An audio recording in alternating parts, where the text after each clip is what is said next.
না না না না না, আপনি কি বলবেন? আপনি বলেন এই যে মাইকটা নেন। হ্যাঁ বলেন, এই যে মাইকটা ধরেন। কি ভাইয়া বিষয়? আপনি আপনাকে আমি ছোটকালে দেখেছি, আচ্ছা আপনাদের যখন পেয়ারা গাছ ছিল কেয়ারফুল। আমি অনেক পেয়ারা চুরি করে খাইছি, আমাকে ক্ষমা করে দিবেন ভাইয়া। আচ্ছা ওটা কোনো আমি বিষয় যখন না। ছোট ছিলাম, আমি এই জায়গার স্থানীয়, মিরপুরে আমার বাড়ি। আচ্ছা। আমি ভোটার। আচ্ছা আমার এই জায়গার স্থানীয় ভাই। আচ্ছা। আমার ভাইয়াকেও চিনেন, পারভেজ পাটারি আমার ভাই, আপনার বন্ধু ছিল। এত বছর পরে হয়তো যোগাযোগ নাই ভাই। আমি দুঃখের সহিত আপনাকে বলতে চাই, আমরা অনেক অপেক্ষা করছি আপনাদের জন্য, কিন্তু আমি কখনো ফেজ হইনি, ভালোবাসছি। খালেদা জিয়া আমার আম্মার সাথে অনেক ভালো সম্পর্ক ছিল। তখন আমার আম্মার বাড়ি 178 নম্বর উত্তর ইব্রাহিমপুর। স্বৈরাচার সাচ্চু আমাদের বাসার 20 ফিট জায়গা দখল করে নিয়ে গেছে, অনেক জায়গা দখল করে নিয়ে গেছে সাচ্চু।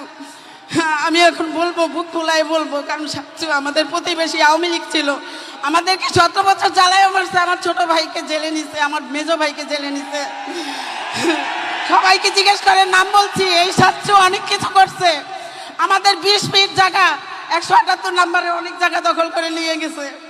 এখন আবদার ভাইয়া, যাদের যাদের জায়গা নির্যাতন হয়েছে তাদেরকে আপনি একটু সহযোগিতা করবেন, আর কোনো কিচ্ছু চাহিদা নাই আমার। আচ্ছা ঠিক আছে বোন, বসেন আপনি আর ভাইয়া আমাদেরকে সবাইকে আমরা যেন ভোট দিয়ে, হ্যাঁ। আমরা তো ভোট দিবই অবশ্যই, ধান ছাড়া তো আমরা কিছুই বুঝি না।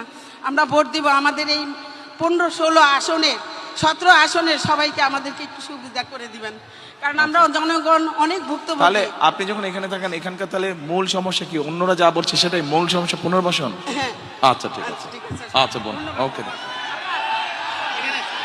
আর শুনেন এ বোন, আপনি আপনার যেখানে থাকেন ওখানে তো অল্প একটু জায়গা আছে না?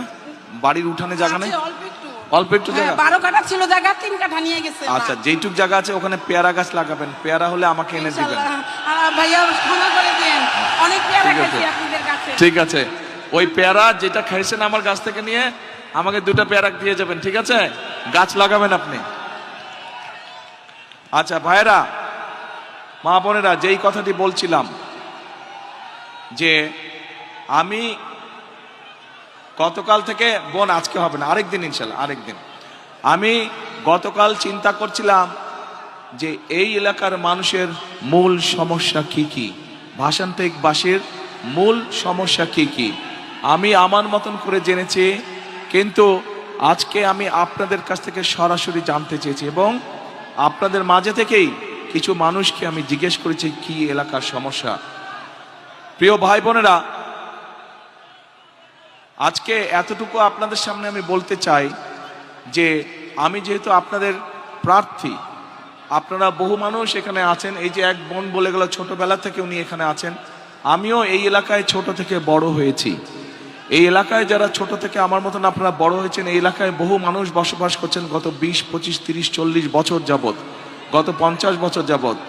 আমিও এলাকায় গত 50 বছর যাবৎ বড় হয়েছি, যদিও মধ্যেখানে অনেক দিন বাইরে থাকতে হয়েছে আমাকে, তারপরে আমি আপনাদেরই একজন। স্বাভাবিকভাবে আজকে যখন আমি এই এলাকার প্রার্থী হয়েছি, আমি আপনাদেরকে এতটুকু বলতে পারি, ইনশাল্লাহ আপনাদের আল্লাহ রহমতে আগামী নির্বাচনে আমি জয়ী হলে এবং ধানের শীষ সরকার গঠনে সক্ষম হলে, আজকে এই যে কয়জন মানুষ আপনাদের সকলের পক্ষ থেকে, এখানে উপস্থিত হাজার হাজার এই এলাকাবাসীর পক্ষ থেকে যেই সমস্যার কথা বলে গেছে, পুনর্বাসন সহ অন্য যেই সমস্যাগুলো বলে গেছে, কিন্তু পুনর্বাসন থেকে মূল সমস্যা বলেছে, ইনশাল্লাহ আমরা সেই সমস্যার সমাধান করব এই এলাকার মানুষের জন্য।